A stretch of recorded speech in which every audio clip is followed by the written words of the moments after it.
बघा आपण या ठिकाणी 5 सेंटेन्स घेतलेले आहेत ग्रामरचे. 5 सेंटेन्स मध्ये काय करायचं आहे ते या ठिकाणी ब्रॅकेट मध्ये तुम्हाला इन्स्ट्रक्शन दिलेली आहे. पहिला सेंटेन्स आपण घेतलेला आहे we have skill and will. ठीक आहे, आणि याचं करायचं आपल्याला क्वेश्चन टॅग. काय करायचं आहे?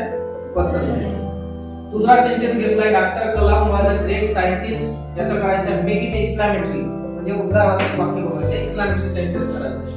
थर्ड सेंटेन्स आहे I rushed to the veranda turn into past perfect tense. याचं करायचं आहे past perfect tense.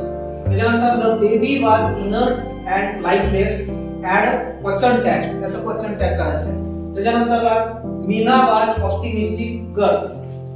Meena was इथे ॲन लिहून टाका. Meena was an optimistic girl add question tag. ठीक आहे, अशा प्रकारे 5 सेंटेन्स आपण घेतलेले आहेत आणि ह्याचं आपल्याला आन्सर तयार करायचे. पहिला आपण बघू याचा क्वेश्चन टॅग करायचा आहे. आपण काय करतो? क्वेश्चन टॅग करत असताना सगळ्यात आधी आपण काय करतो? दिलेला जो सेंटेन्स आहे ॲज इट इज आपण जसाच्या तसा आपण लिहून घेतो. बरोबर हो की नाही? आपण चला स्किल अँड विल दिलेला सेंटेन्स लिहून घेतला, कॉमा द्यायचा. कॉमा दिल्यानंतर आपल्याला फक्त दोनच स्टेप या ठिकाणी लक्षात घ्यायची आहे की दिलेला सेंटेन्स जो आहे तो पॉझिटिव्ह आहे की निगेटिव्ह आहे.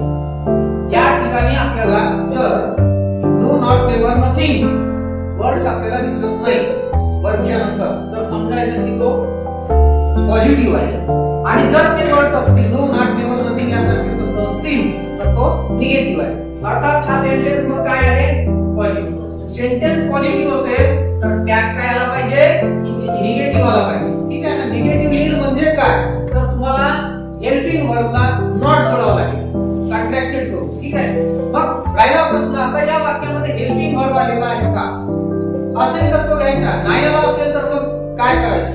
तर या ठिकाणी बघा हॅव दिसते आपल्याला, पण लक्षात ठेवा की हॅव हा हेल्पिंग वर्बचं काम करतो, मेन वर्बचं काम करतो. आय हॅव अ चॉक, माझ्याकडे खडू आहे. कडे ला असते, कडी असते, त्यावेळी तो मेन वर्बचा काम करतो. आय हॅव स्किल, माझ्याकडे स्किल आहे म्हणजे काय? तर हा या ठिकाणी मेन वर्बचा काम करत आहे, हेल्पिंग वर्बचा नाही. मग मेन वर्ब म्हणून आला असेल तर तो कोणत्या फॉर्म मध्ये आहे? V1 आहे की V2 आहे की V3 आहे की V5 आहे, V4 आहे की V5, त्याच्यानुसार आपल्याला who does it त्याच्यामध्ये घ्यायचं असते. प्रेझेंट टेन्स मध्ये असेल म्हणजे V1 मध्ये असेल तर आपण डू घेतो. V2 मध्ये V5 मध्ये एस लागलेला असेल म्हणजे ह्या आला असेल मग आपण काय करणार? डज घेणार. आणि जर समजा V2 आला असेल तर मग आपण did घेणार. आणि बाकी इतर फॉर्म असतील म्हणजे थर्ड फॉर्म, फोर्थ फॉर्म, तर त्याच्या आधी हेल्पिंग वर्ब आलेलाच असतो, त्याच्यामध्ये काही प्रश्नच नाही. मग आता इथे याला हा V1 आहे असं समजून आपण काय करावं लागेल? इथे डू हा सायकल आपण घ्यावं लागेल. तुम्ही हा हॅव पण इथे घेतला तरी चालेल, काही हरकत नाही. पण ग्रामरच्या नियमानुसार, त्याच्या नियमानुसार आपल्याला हेल्पिंग वर्ब घेऊन त्याला नाम लावणे आहे, म्हणून आपण इथे डू घेतलाय. ठीक आहे, त्याच्यानंतर we have skill and will झाला, डू घेतला. त्याच्यानंतर आपल्याला कॉन्ट्रॅक्टेड करून राहायचं आहे नॉट, त्याला डोंट. आणि मग त्याच्यानंतर काय करायचं आपल्याला? या ठिकाणचा सब्जेक्ट काय आहे तो तिकडे न्यायचा आहे. ठीक आहे, आता इथे बी सब्जेक्ट आहे, हॅव हा वर्ब आहे की नाही?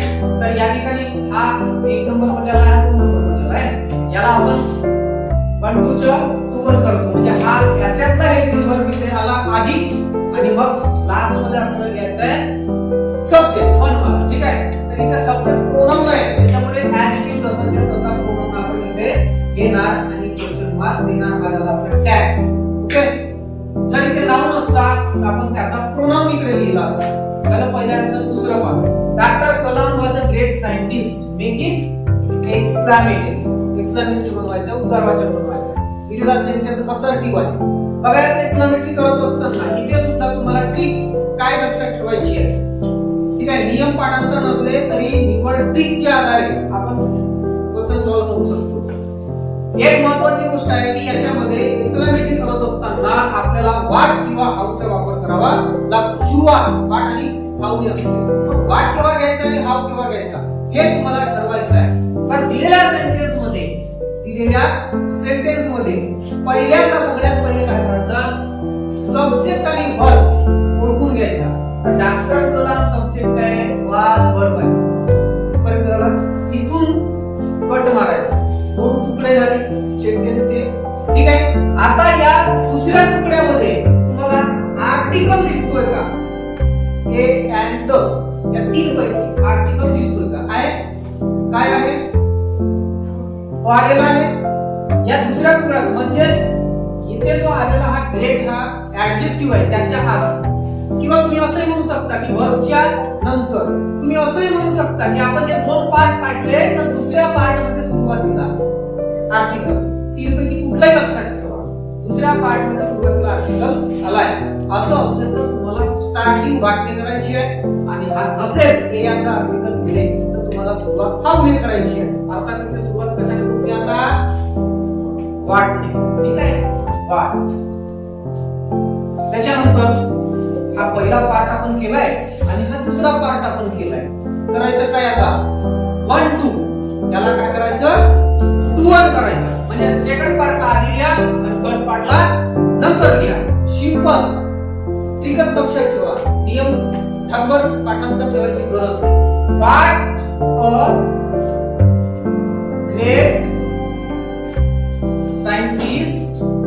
पहिला पार्ट संपला, सॉरी दुसरा पार्ट संपला, पहिला पार्ट होता. काय आहे? डॉक्टर कलाम वाज. What a great scientist doctor Kalam वाज. झालं. दुसरा पार्ट लिहिला, मग पहिला पार्ट लिहिला, आणि लास्ट मध्ये आपल्याला एक्सक्लामेटरी सेंटेन्स करायचे असल्यामुळे एक्सक्लामेशन मार्क तिथं देणं गरजेचं आहे. तिथे एक्सक्लामेशन मार्क देऊ. झाली आन्सर तयार? समजलं? ट्रिक लक्षात आली? ओके. त्याच्यानंतर number 3, I rushed to the veranda. करायचं काय? Turn into past perfect tense. Past perfect tense मध्ये टर्न करायचं म्हणजे बदलवायचं. Change into past perfect tense. ठीक आहे. आता परफेक्ट टेन्स म्हटला तर लक्षात घ्या, परफेक्ट टेन्स म्हटला की त्याच्यामध्ये वर्बचा तिसरा फॉर्म कंपल्सरी. तिसरा फॉर्म. आणि तिसरा फॉर्म आला असेल तर त्याच्या आधी सेंटेन्स मध्ये तिसऱ्या फॉर्मच्या आधी तुम्हाला हॅव चे काय करायचं? Past perfect. हॅव चे तुम्हाला फॉर्म दिसेल. हॅव चे. आता हॅव चे फॉर्म 3 आहे. हॅव, हॅज आणि हॅव. मग हॅव आणि हॅज घेतो आपण प्रेझेंट टेन्स मध्ये. अर्थात हॅव केव्हा आणि हॅज केव्हा हे सब्जेक्ट ठरवते, सिंगुलर प्लुरल. ठीक आहे. त्याच्यानंतर पास्ट टेन्स असेल तर तुम्हाला घ्यायचं आहे हॅड, त्याचा सेकंड फॉर्म हॅड. आणि तुम्हाला फ्युचर करायचं असेल तर विल लावून हॅव करायचं असते, विल हॅव करायचं असते. आता आपण करायचं काय? Past perfect. ठीक आहे. परफेक्ट काय दाखवणार? हा तिसरा फॉर्म परफेक्ट दाखवणार. आणि मग पास्ट काय दाखवणार? हा जो आपण इथे हॅड लिहिणार तो पास्ट दाखवेल. अर्थात या ठिकाणी जो रस्ड वर्ब आहे हा सेकंड फॉर्म आहे, आणि डी लावून किंवा ईडी लावून सेकंड फॉर्म असेल तर त्याचा थर्ड फॉर्म सुद्धा काय तोच असतो, ईडी लावलेलाच असतो. म्हणून असं समजा की तुम्हाला ऑलरेडी थर्ड फॉर्म इथे मिळालाच आहे. फक्त याच्या आधी काय करायचंय? या रसच्या आधी काय करायचंय? हॅड लिहून घ्यायचंय. इथे तुम्ही हॅड लिहिलं, आय हॅड रस्ड, म्हणजे हा आता V3 झाला. ठीक आहे. रस्ड हा V3 दाखवत आहे परफेक्ट क्रिया, पूर्ण झालेली क्रिया, आणि हॅड हा दाखवत आहे पास्ट मधली क्रिया. याच्यावरून समजते पास्ट परफेक्ट आहे की हॅड दाखवते पास्ट आणि रस्ड V3 दाखवते परफेक्ट. मग I had rushed the veranda ही झाली तुमची आन्सर. कोणत्या टेन्स मध्ये?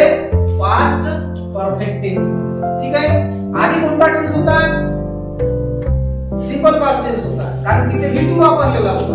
Subject plus V2 simple past tense, subject plus had plus V3 past perfect tense. असा आपण बदल केले. ओके. देन नेक्स्ट चौथा, the baby was inert and lifeless add a question tag. Once again add a question tag. आता आपण question tag केलाय, ती trick इथे अप्लाय करा. काय केलं होतं आपण? The baby was inert and lifeless sentence as it is, जसाच्या तसा लिहायचा. समजून चला इथपर्यंत आपण सेंटेन्स लिहिला, हा सेंटेन्स इथे लिहिला. ठीक आहे. किंवा याला मी पुन्हा न लिहिता मी इथेच आन्सर तयार करतो. ठीक आहे. इथे आन्सर तयार करा, कॉमा द्यायचा. हा सेंटेन्स लिहिला, पुन्हा जसाच्या तसा कॉमा दिला. कॉमा दिल्यानंतर आता आपल्याला पुढच्या फक्त दोनच स्टेप करायचे. स्टेप पहिली, सेंटेन्स पॉझिटिव्ह की निगेटिव्ह ते ठरवा. The baby was inert and like this. Positive की निगेटिव्ह? पॉझिटिव्ह. जोरात बोलत चला. पॉझिटिव्ह आहे. सेंटेन्स पॉझिटिव्ह असेल तर टॅग काय आला पाहिजे? निगेटिव्ह. म्हणजे याचा अर्थ काय की इथे आलेला जो काही हेल्पिंग वर्ब असेल ना त्याला आपण काय करणार? नॉट लावणार, कॉन्ट्रॅक्टेड करून निगेटिव्ह होईल मग. ठीक आहे. तर आपल्याला या वाक्यामध्ये द बेबी हा सब्जेक्ट आहे आणि वाज हा वर्ब आहे. ठीक आहे. या दोघांचाच वापर टॅग मध्ये करायचा आहे. पण ते करत असताना आपल्याला सब्जेक्ट 1 नंबरवर आहे आणि वाज हा 2 नंबरवर आहे ना. 1 2 झाला. टॅग मध्ये काय करायचं? त्याला 2 1 करायचं. टॅग मध्ये त्याला 2 1 करायचं. इथे केलं होतं त्याप्रमाणे 1 2 च्या 2 1. आता इथे 2 मध्ये काय लिहिलं आहे? वाज आलेला आहे. निगेटिव्ह करायचं आहे. याला आपण कॉन्ट्रॅक्टेड नॉट लावला, वाजंट झाला आणि मग नंबर 1 मध्ये काय आहे? The baby. The baby. आता द बेबी हा काय आहे? नाउन आहे आणि नाउन जसा त्या तसा टॅग मध्ये आपण लिहत नाही. तर काय करतो? इथे बघा ती प्रोनाउन होता म्हणून तो प्रोनाउन जसाच्या तसा आपण लिहिला. पण आता इथे नाउन आला तर नाउन असेल तर त्याचा काय करायचा? इकडे प्रोनाउन करायचा. आता बेबी म्हटल्यावर, ठीक आहे, बेबी म्हटल्यावर 10वीच्या लेसन मधला हा सेंटेन्स आहे. हा बेबी म्हणजे मंकीचा बेबी आहे, म्हणजे 15चा पिल्लू. आता बेबी म्हटल्यावर जेंडर कळत नाही, ही कशी कळत नाही, म्हणजे ते पिल्लू जे आहे ते मेल आहे की फिमेल आहे कळत नाही. बाळ म्हटलं आपण बाळ, पुल्लिंग आहे की स्त्रीलिंग आहे कळणार नाही त्याच्यावर, है ना. तर त्याप्रमाणे आपल्याला इथे विचार करावा लागेल की बाबा बेबी जो आहे हा पुरुष पण दाखवत नाही, स्त्री पण दाखवत नाही आहे. हा शब्द आपल्याला जेंडर कळू देत नाही आहे. ठीक आहे, जेंडर कळत नाही याच्यामध्ये बेबी मध्ये, कारण मुलालाही बेबी म्हणतो आपण आणि मुलीलाही बेबी म्हणतो आपण. मग वानराचा जो पिल्लू आहे, बंदराचा जो पिल्लू आहे तो फिमेल असेल तरी बेबीज म्हणून त्याला आपण आणि मेल असेल तरी बेबीज म्हणून. ठीक आहे. मग आपण याच्यासाठी घेणार काय? प्रोनाउन. ही घेणार का? नाही. शी घेणार का? नाही. मग काय घ्यावं लागेल? काय घ्यावं लागेल? इट घ्यावं लागेल. इट, वाजंट, इट आणि शेवटी काय आला पाहिजे? Question mark. हा झाला तुमचा टॅग. समजलं असेल. नेक्स्ट, नाउ मीना वाज ॲन ऑप्टिमिस्टिक गर्ल. पुन्हा ऍड अ क्वेश्चन टॅग. ठीक आहे. आताच केलं त्याचप्रमाणे याचा बदल करा. करता येईल? करता येईल. आता मी याची आन्सर सांगू की तुम्ही सोडवू शकता? सोडवू शकता ना? ठीक आहे. याची आन्सर तुम्ही कमेंट मध्ये तयार करून मला पाठवा. आवडलं असेल तर चॅनलला लाईक आणि सबस्क्राईब करा. आणि असेच आणखी काही उदाहरणं पाहिजे असतील तर तुम्हाला सबस्क्राईब केल्यानंतर अनेक जे काही ग्रामरचे व्हिडिओज आहेत ते तुम्हाला याच्यामध्ये चांगले